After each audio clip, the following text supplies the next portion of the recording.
So, the name of this is Like, Love, and Lust. And we're talking about relationships today, a little different aspect of relationships. And so let's just imagine for a moment that we're watching a movie, an American movie, and we see someone two people who are thrown together in some kind of an action scene. And one of them is a little bit dim acting, and the other one is a little bit arrogant. And they spend time together, and they don't like each other very much. And one night around the campfire, you see a scene of them sitting there at the campfire, and they're sharing their hearts. And someone says something, and there are tears in the eyes. There's a moment of vulnerability, and immediately one person is going to go to bat for the other, and you know it because the next morning there's a big crisis of some sort, and someone is going to kidnap or kill or harm somebody, and they go to bat for each other. And at the end of this terrible scene, the traumatic scene, you suddenly see them lurching at each other, tearing their clothes off one another, disappearing into a tent or a building or something, and we think, well, now, I guess they got together, didn't they? And isn't that what you see? You're smiling, you're laughing. It's true. And this is how media portrays so many relationships. It goes from irrational to even more irrational. These people still don't know the partner's best friend's names. They don't know where they grew up. They don't know a lot about them. But suddenly they're consummating something. Do we call it a relationship? It's been less than 24 hours. Do we call that a relationship? What kind of connection do we actually call that? They're not even friends.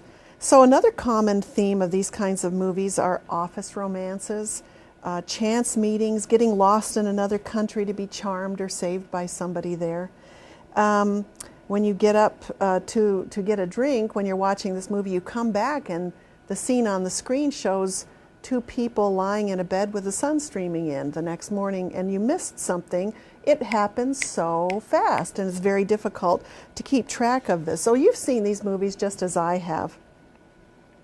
So unfortunately, many Americans think that relationships are supposed to be like this, and I've been horrified to learn that people in other countries who view these movies coming out of Hollywood assume that American relationships are like this as well.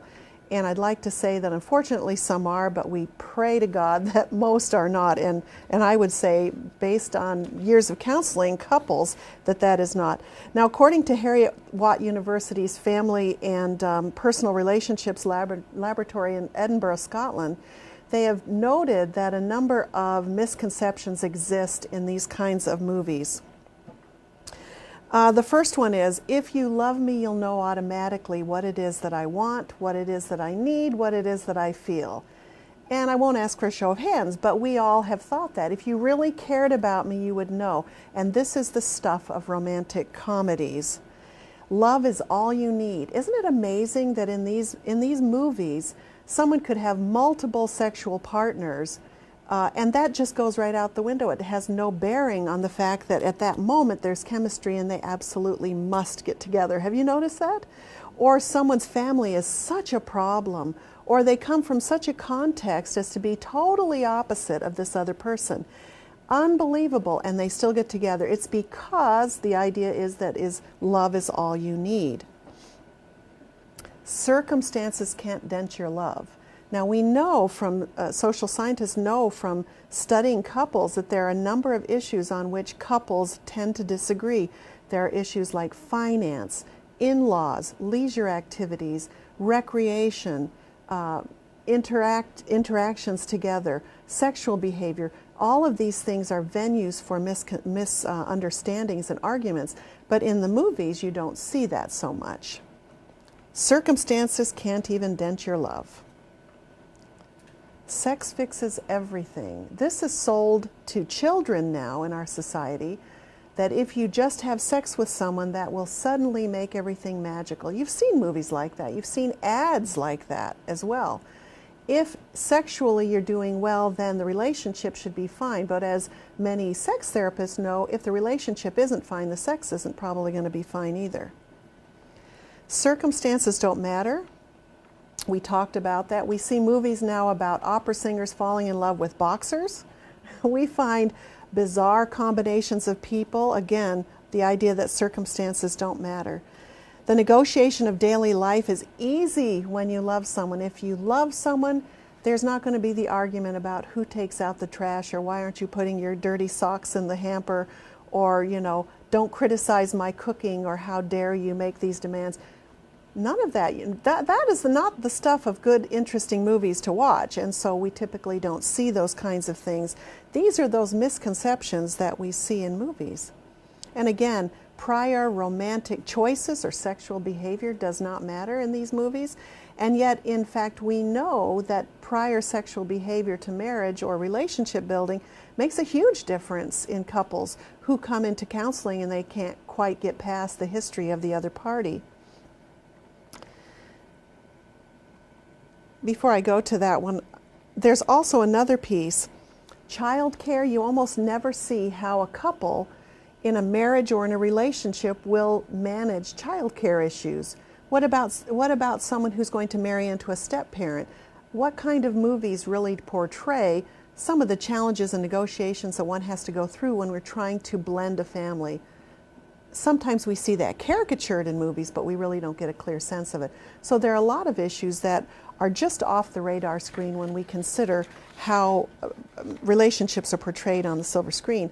There's also interesting studies that those individuals who watch romantic comedies typically have a harder time adjusting to the reality of marriage. Did you know that?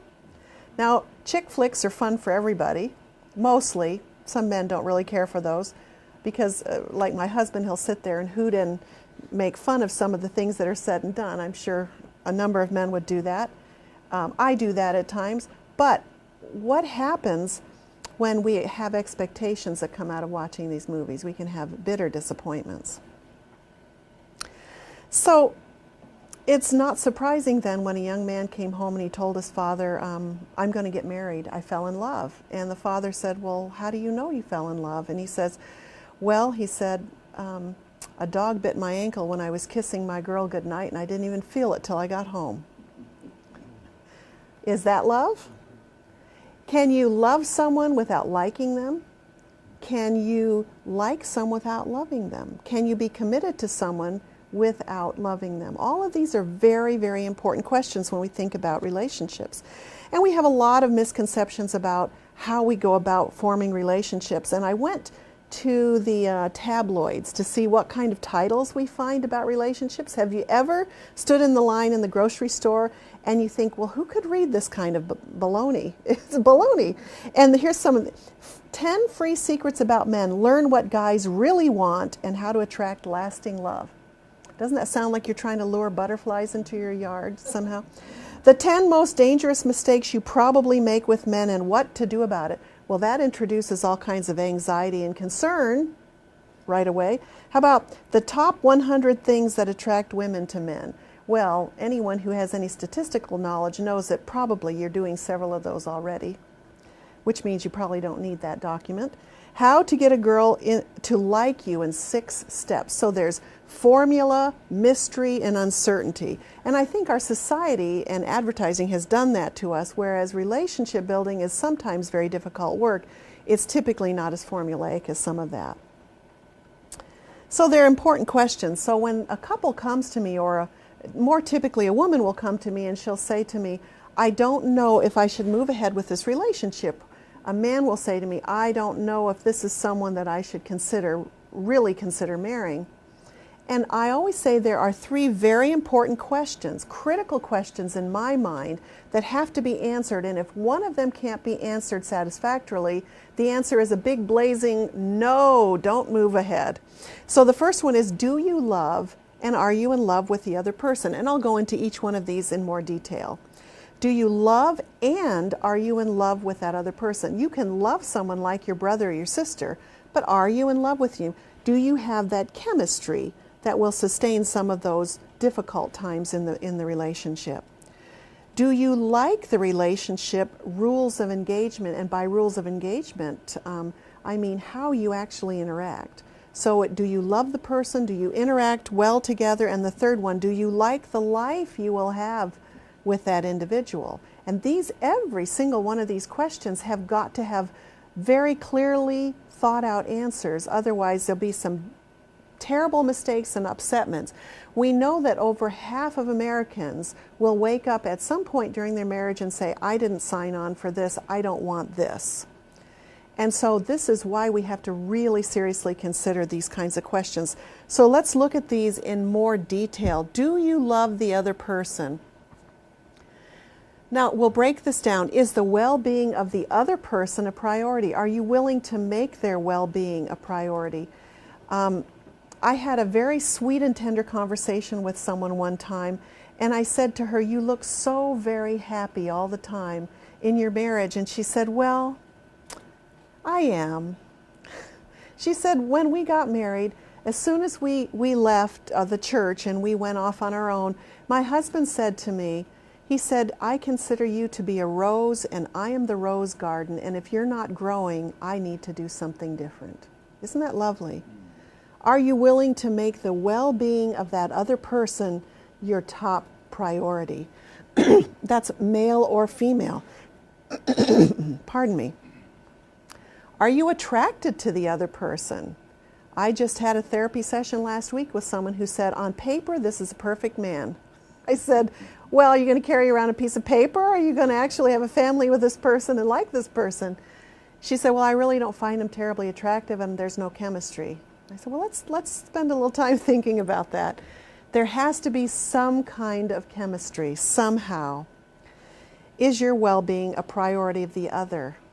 This is all about the love aspect of the relationship. And you know, when you have couples come in for a counseling session with a pastor, with a chaplain, with a therapist, their eyes are all starry. We love each other. But let's look at some of the other things. How well do you love each other? Does that other person make you a priority? Or do you love the idea that you're in love? Does the other person love and like you? Do they like you? I know couples that really like each other well, but they really don't like how the other one behaves. That would give me pause. We need to consider what will happen when someone loves you, but they really don't care for your behaviors. Will they start nitpicking at you all the time? Will they become dissatisfied? Will you become irritable and defensive? That's a quick way to sour a relationship. And of course, do you love that person? And we're talking about the agape love, the selfless love. We're also talking about the erotic love. How well do you love this person? And do you like them? Do you like who they are, what they do, how they act? Do you find yourself correcting them all the time, trying to change them all the time? That would be reason for pause. Now, the rules of engagement, you probably won't find this particular language in therapy literature or marriage literature so much. This actually sounds like war, doesn't it? What are the rules of engagement between the two opposite sides of a battle? But as many of you know who have been married, sometimes it is exactly that, is it not? And we have to have well-established ways to interact with each other that are fair and safe and healthy. So the first question, do you like the way you talk together? And this is just in general. Are your ideas accepted when you introduce an idea, or does the other person ignore you or say, well, that's just silliness? Are you taken seriously? Do you take them seriously, even if you might not understand everything that it is? I did therapy actually with someone one time, and he was continually saying to me, well, what she says is just so silly, and I don't understand why anyone would do that. And so it was this constant instructive commentary about everything she said and did. And I said, did you ever ask her what it means to her to have these things done or to do these particular activities and become excited on her account for what it means to her? Well, no, because it's so silly. So we had some work to do. Rules of engagement in a battle sense is exactly what we saw there. Do you disagree fairly and safely? You know, some of the most recent research, and actually some of the most enduring research, tells us that it's not the couples that have battles that are unhappy, it's couples that don't fight fair. So there is a skill to fighting fairly and having your opinions heard and validated, and also being gracious to hear the other one, so that you don't constantly up the ante until you have a huge conflict So do you disagree fairly and safely? Is it acceptable to say, you know, I see it differently, here's what I think, without being shot down, so to speak? Is your privacy and vulnerability protected? By that I mean, if you tell some secret about yourself and you look at your partner as a confidant, will they betray you? There's nothing that would squelch trust faster than that. Is intimacy, by that I mean emotional attunement, is that a prominent feature? Do you really attune to each other? Do you care about how the other one is feeling emotionally? Do you care about how they are? When you see them, do you light up?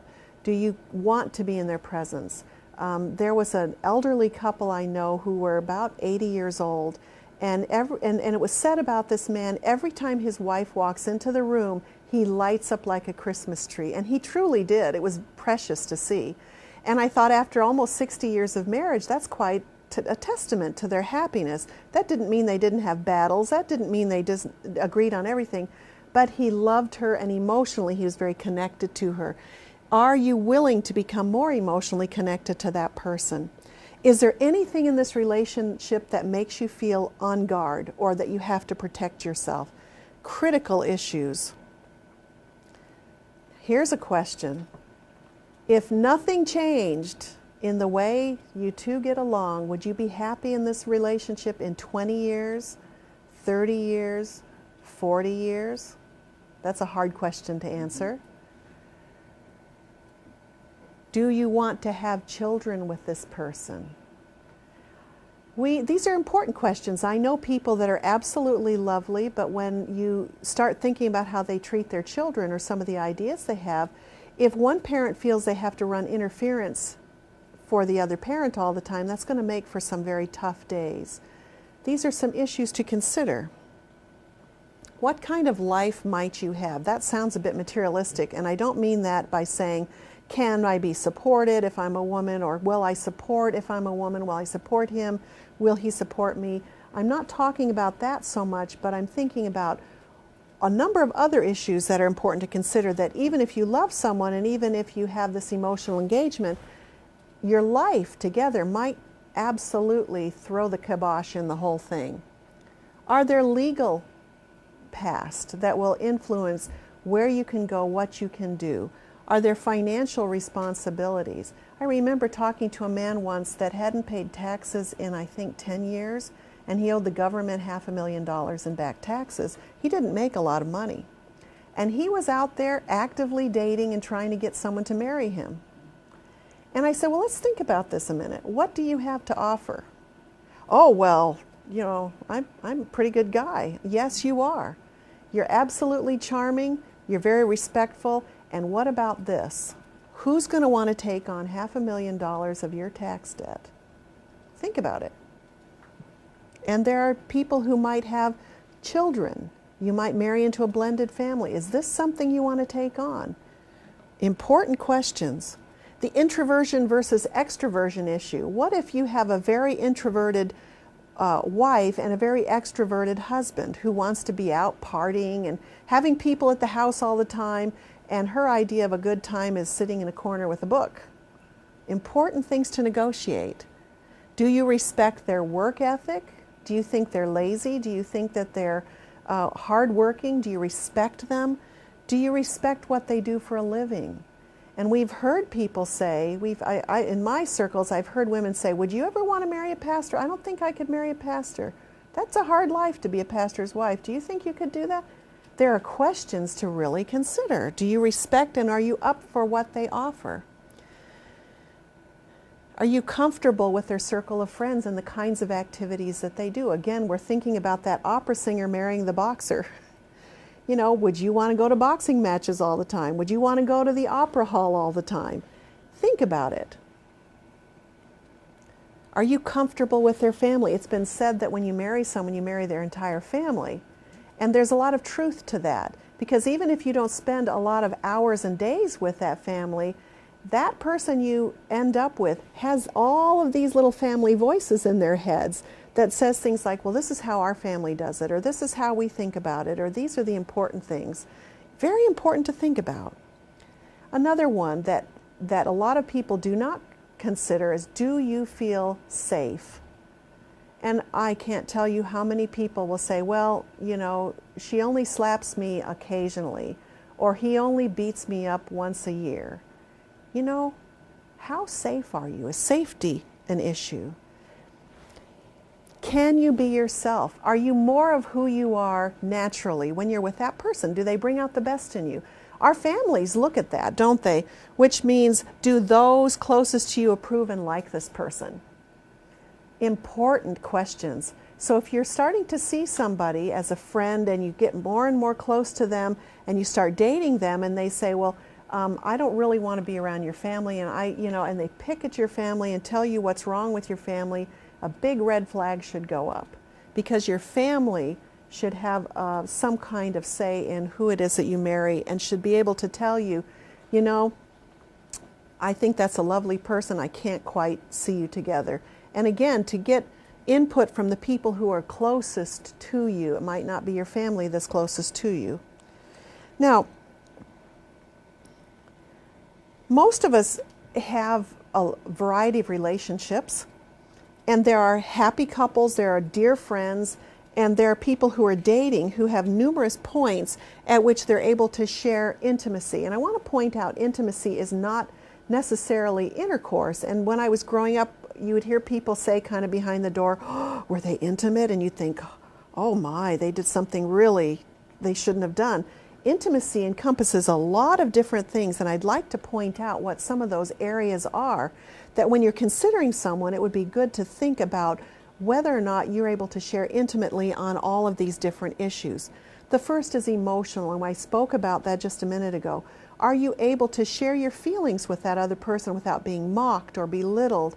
Are you able to feel that that person's heart is a safe place for your feelings? Intellectually, are you able to talk about the things you're learning and the things that you're curious about and the way you think about things without everything being an argument or feeling dismissed? Very critical things. Can you share your intellect with that person, or do you find that you have to be in their shadow? Very important issues. Are you able to give your opinions about politics or the books that you read, etc.? Spirituality and spiritual intimacy is very important, especially here at Loma Linda University, where we're thinking about how couples come together from a spiritual base and they're able to talk about God and their beliefs. They're able to engage in spiritual practices such as prayer, family worship, family Bible study. Do you find that you're able to share your spiritual yearnings? If you feel like you're falling or you're losing something, will your partner hold you up spiritually by engaging in a spiritual practice such as prayer or something that's spiritual? How critical that is. And those of you who've had that, you know how valuable it is as well. There's something called recreation intimacy. And I don't mean recreational sex by this. I'm talking about doing leisure activities together that you like. Do you both go down to the ball field and play ball? Do you hike mountains together? Do you play tennis together? Do you go on the same kind of enjoyable vacations together? Do you enjoy doing a lot of those recreational things together? Very important. Social intimacy. Do you have couple friends? Do you have similar friends? Or do you have a big line of difference between who his friends are and who her friends are? Can you somehow share those social relationships together? Physical intimacy as well. Are you able to feel physical closeness with the other person?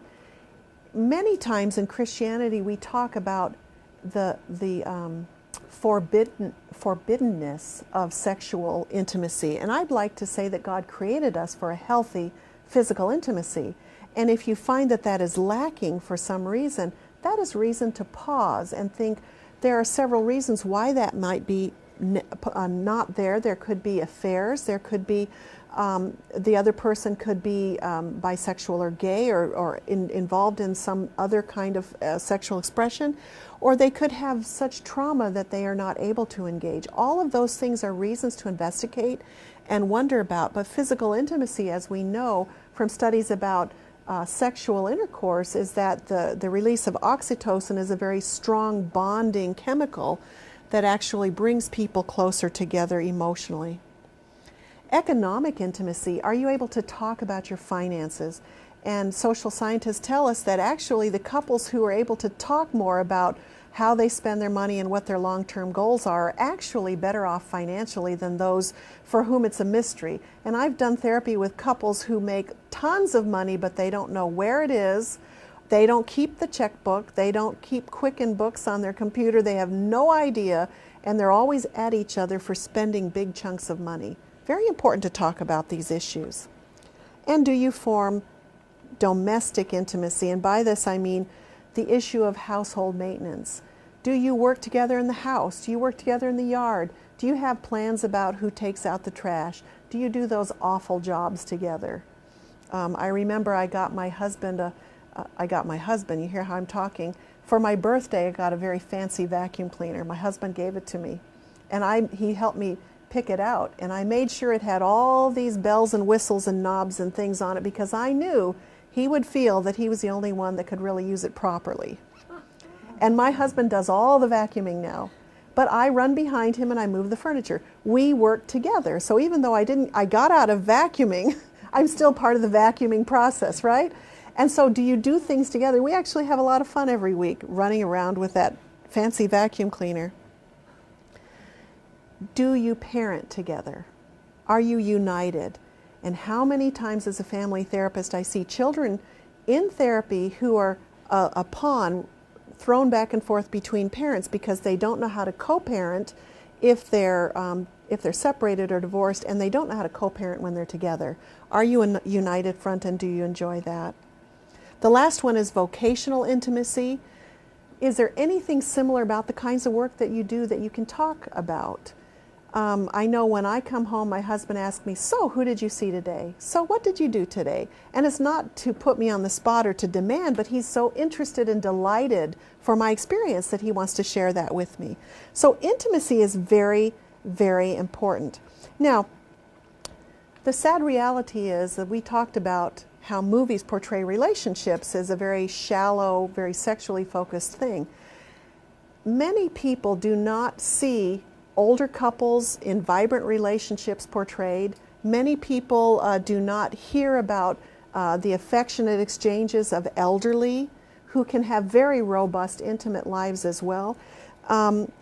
We often know that very educated people have less domestic violence in their relationships. They tend to have less conflict in some ways. However, these are issues that affect every race, every age, every religion, and so these are issues we have to be serious about looking at.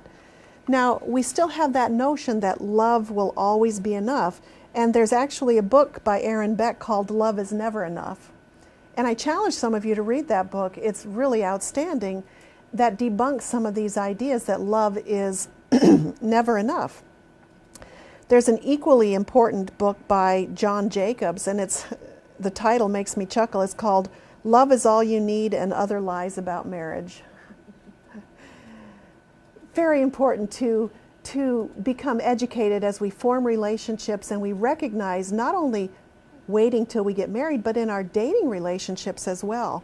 Now, I want to go through some stages in marriages because I think that if we have a clear idea of what's coming, we can date more sensibly. We know what we're doing as we date, and we have some ideas about what we will be like.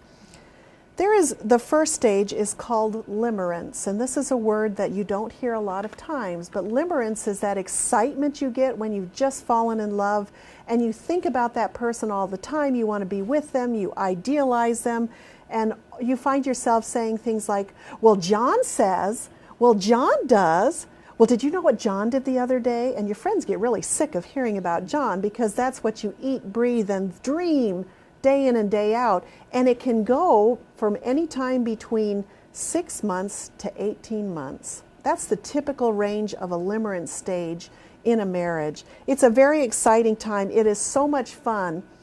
But what happens is all those pleasure centers in your brain are firing so fast that you almost act like you have a mental illness. And those of you who know people who are head over heels in love realize that people can be absent-minded, they can't concentrate, they say crazy things, and they'll stop and say, what was I just saying? And love, this limerence phase, can make people feel really kind of crazy. What you have during this time, you have idealization, and you'll find most of the depictions of love in movies and in songs are about limerence. Okay, let me read the words of this one song by Celine Dion. It's called "In Your Eyes I See Ribbons of Color." Have you heard this song? I see us inside of each other. I feel my unconscious merge with yours, and I hear a voice say, what's his is hers. I'm falling into you. This dream could come true, and it feels so good falling into you. Isn't that about limerence? It's just, you're just throwing yourself headlong into this wonderful, exciting relationship. Now, you won't find a lot of people who have been married 50 years singing that song because they've been there and done that, and they've moved beyond that. But that's a great starting place. And when you have relationships that don't have limerence, again, we've got to stop and figure out what's going on. There might be something that needs some work.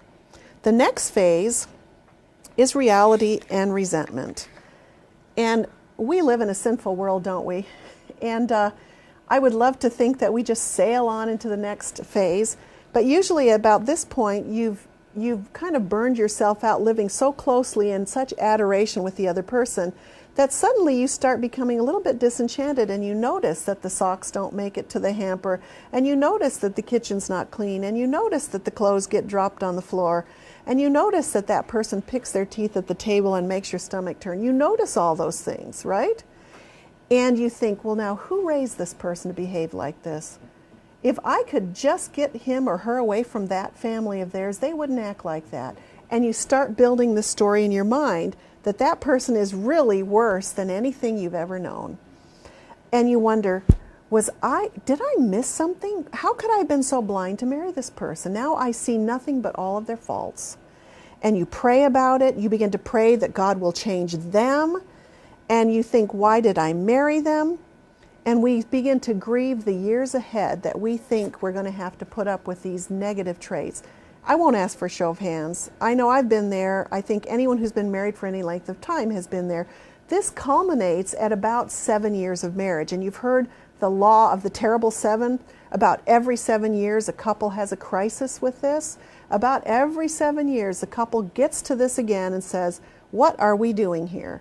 And so you find people divorcing. You find divorce peaking at 7, 14, 21, even 28 years. You find these peaks where people are more likely to get divorced and become more contentious. What happens also is that the other person tries to change their partner that they find so objectionable. And if you go into stores like Barnes and Nobles or these bookstores, you'll find, who do you find around all the self-help books, reading about how to become a better, or get him to do this, or be a better wife, all those things. We all try all this. The shininess has worn off, and now we have each other, and we have the knowledge of each other of what we're like when we're at our worst. Well, welcome to the happiest part of marriage. Reality and resentment. There's actually a series of studies done by David Olson, who was formerly at the University of Minnesota, and he developed the Prepare Enrich program that some of you know about, that pastors and therapists use a lot with premarital couples.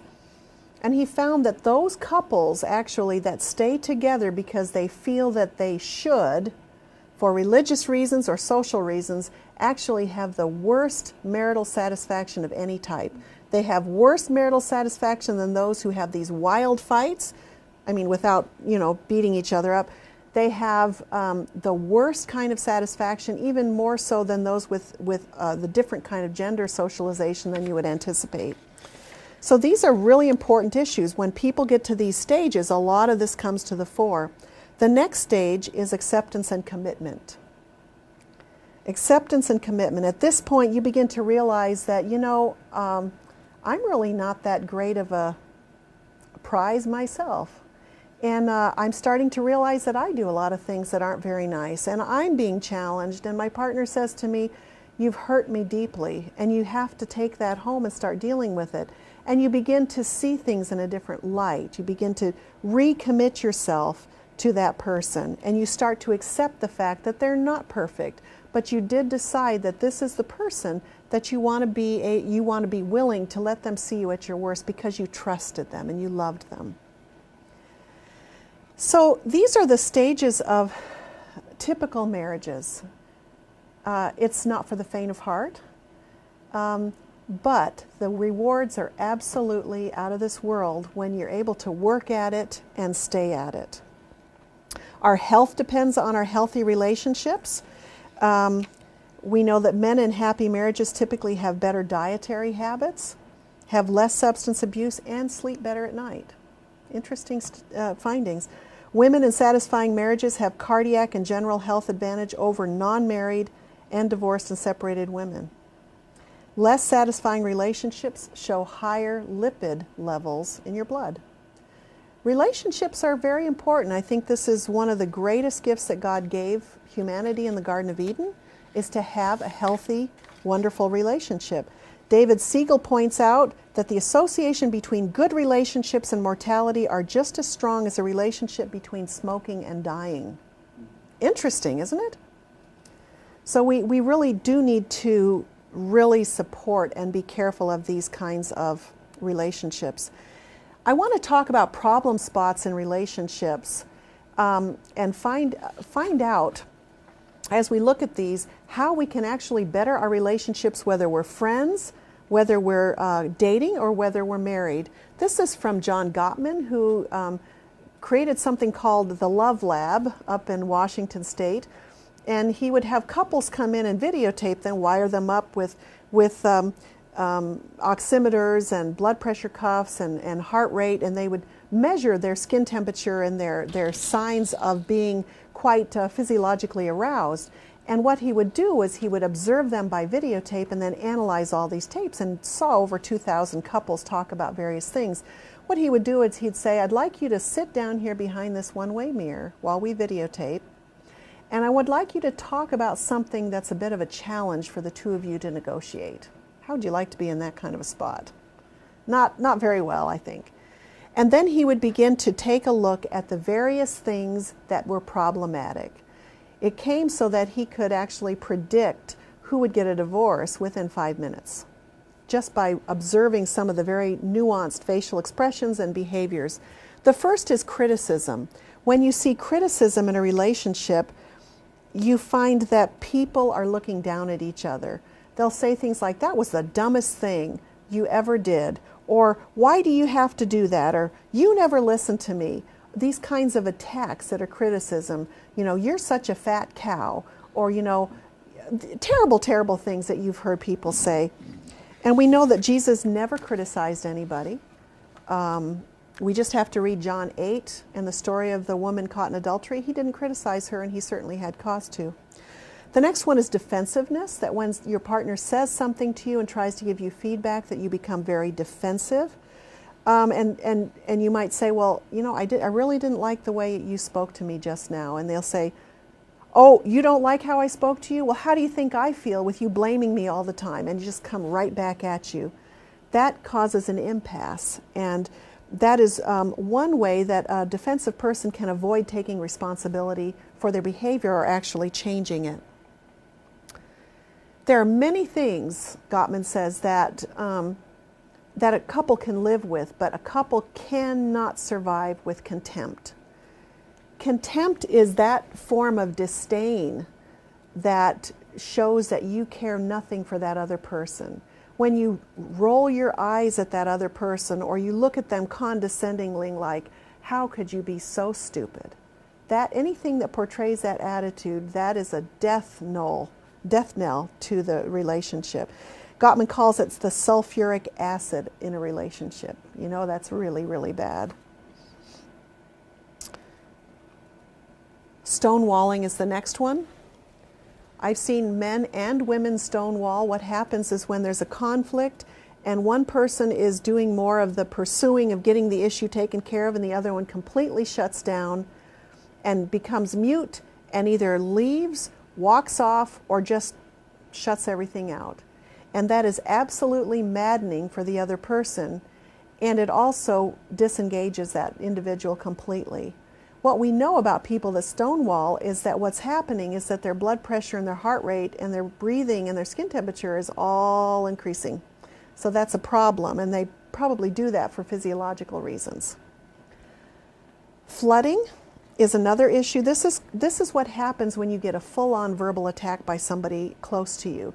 And they'll come at you and they'll just want to solve something right now, and they just give you a lot more than you can take in.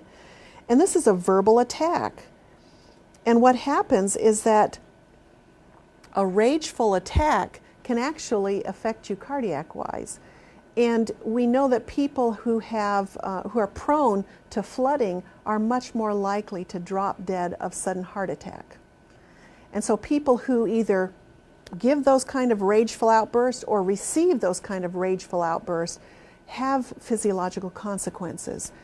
How long do you think you could sustain that in a relationship? Not too terribly long.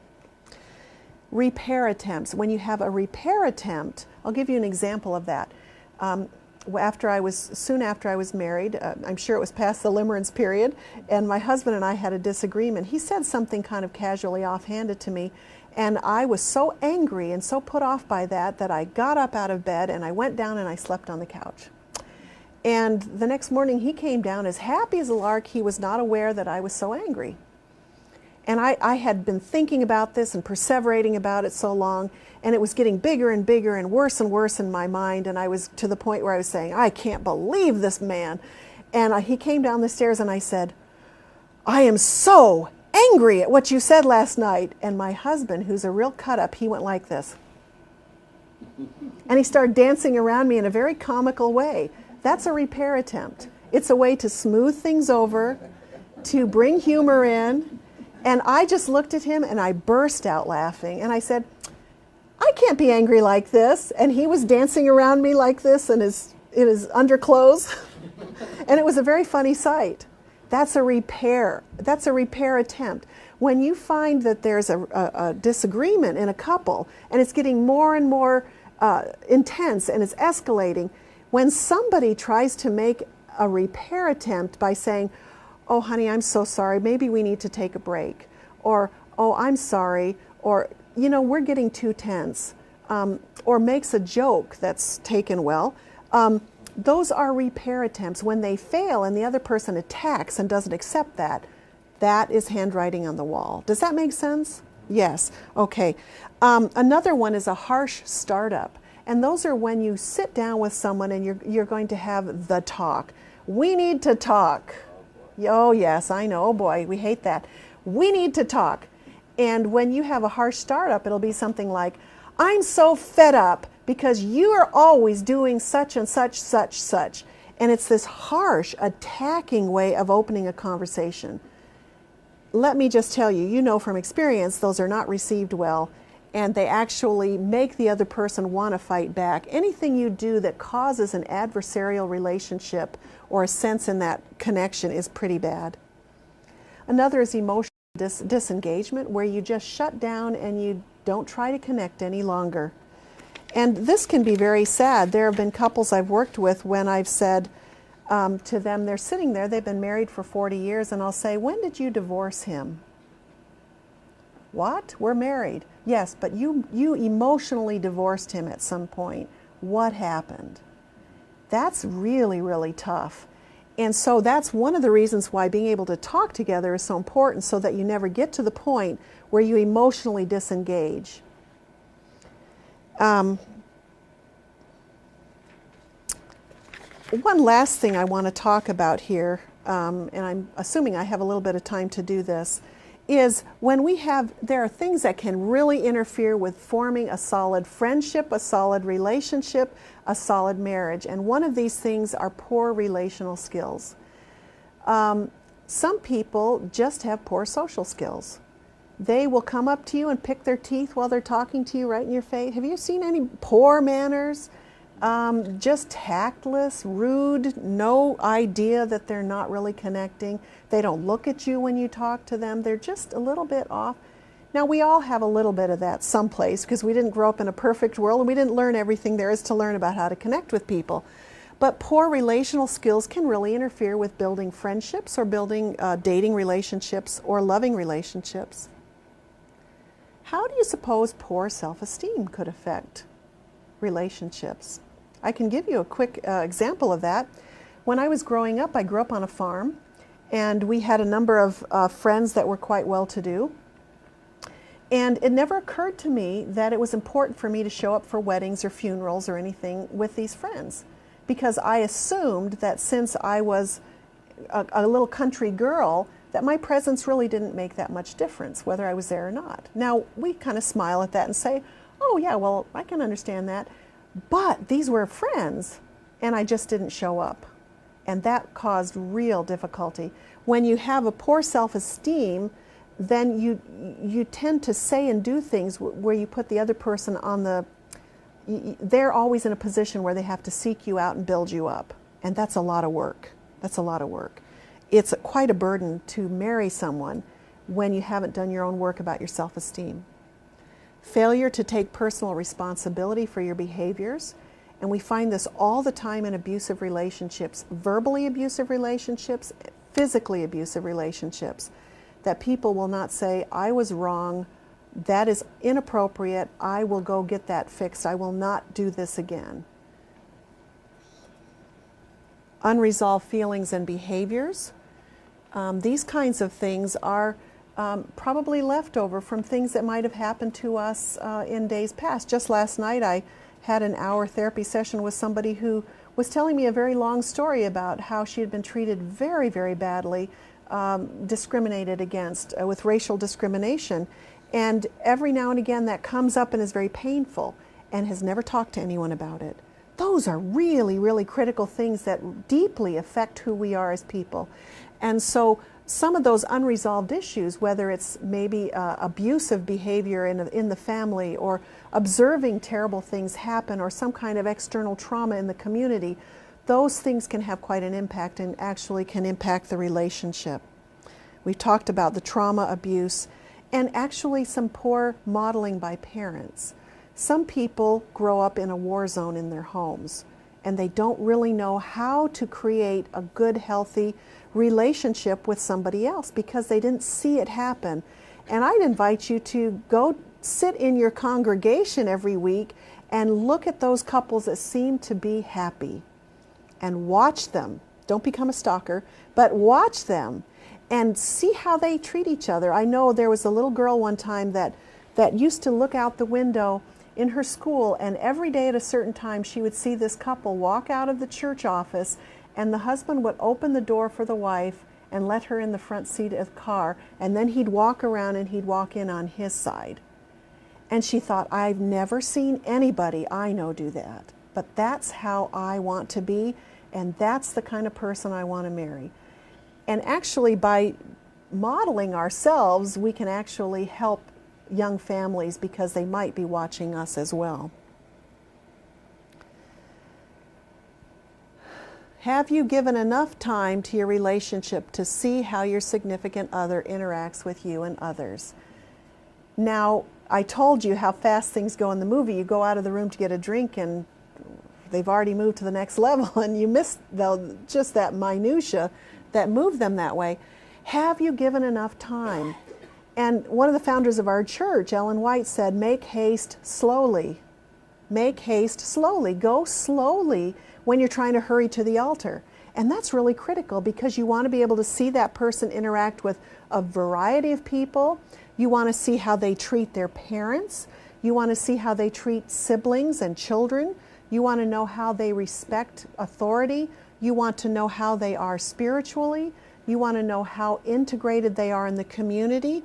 You want to know things like, do they have a terrible temper? Do they back down? You know, any kind of questions about their sexual orientation. These are all things that take time to know. We have to spend time to know. And it takes a long time to know if an individual is a good choice for a relationship. And if you consider it, you're taking this person to meet your friends, your family. You're taking them with you to church or the synagogue or temple. You're taking them with you in social situations so that you can find out How do I feel around? Am I feeling like I have to apologize for their weird sense of humor and their tactlessness all the time? If so, that's reason for pause. So I would just like to say that we've talked so far about a lot of different things that can contribute to relationships, that can contribute to a healthy marriage. We understand a little bit more about some of the stages that are predictable. And we also know about some of the things to do and not do in order to form relationships. And I would like to posit that those skills we talked about actually will improve your relationships with your casual friends just as much as with those people that you're close with. Choose your friends as people who you enjoy doing things with. You can talk about your work, that you can actually share activities together with. These are the kinds of things we say about friends, and how much more we should say these things about people that we're close to. So, as we consider our relationships, God bless you. As you consider about liking, loving, lusting, we didn't talk so much about lusting, but as we consider about how to build healthy relationships from the ground up, I hope that you all have great success with this. Thank you. Question. Yes. Okay, you mentioned what is one of the third? You said there are three critical Questions. What's number 3? Let me recap what they are. The first question is, do I love that person? The second is, what about the rules of engagement? And the third one is, what about the kind of life I would have with that person? Okay, the other question. Mm-hmm. You spoke about a failed repair attempt. Yes. Is there any good in that? In failing Yes. a repair attempt? Failed a repair attempt. I'm not thinking of any good. Are you thinking of a place that might be a possibility that it's good? Well, I was able to I was linking it to see if it could work along with failure to take personal responsibility. Because in a situation, say one party may not have the courage to say, listen, I'm sorry for what happened, but he tries to put a gesture in, and just like your husband, he's making an attempt to reconnect the missing link there. I don't know if this will be an answer, but let me respond to that. It takes two to have a positive repair attempt, because the person has to have the courage to do it and the other one has to receive it. So, for example, if my husband came down and started jumping around and making fun, and if I had gone like this back and started jabbing, that would be an absolute failed attempt, and it would have escalated into a disaster. But what it was is I received his attempt to somehow make things better by laughing, by realizing he was more playful and not as aware that he had said something. So it was very innocent that he had said this thing. Now, if I had fought back, that's one thing, but I accepted it. And in these kind of conflictual relationships or conflictual moments, when one person tries to somehow soothe by saying, oh, it's all right, or I understand what you're saying, or says something like, oh, this is frustrating, isn't it? Or let me try again, honey. Or, you know I love you and I'm really struggling here, let me try, just give me a minute. When someone has the courage to say those things, if the other one doesn't respond in kind, that is a failed attempt. Yes. Does that answer? Yes. Yes. Yes. I brought that picture because sometimes, especially with men, sometimes we find it a little difficult to say, I'm sorry, so we may gesticulate or do something in an effort to circumvent the issue, and then at the end of the day, we may come back and say, after trying different strategies, of which is a failed attempt, at the end of the day, we may come and say, honey, I'm sorry. I tried so many things. I appreciate you raising that. Very good. Thank you so much.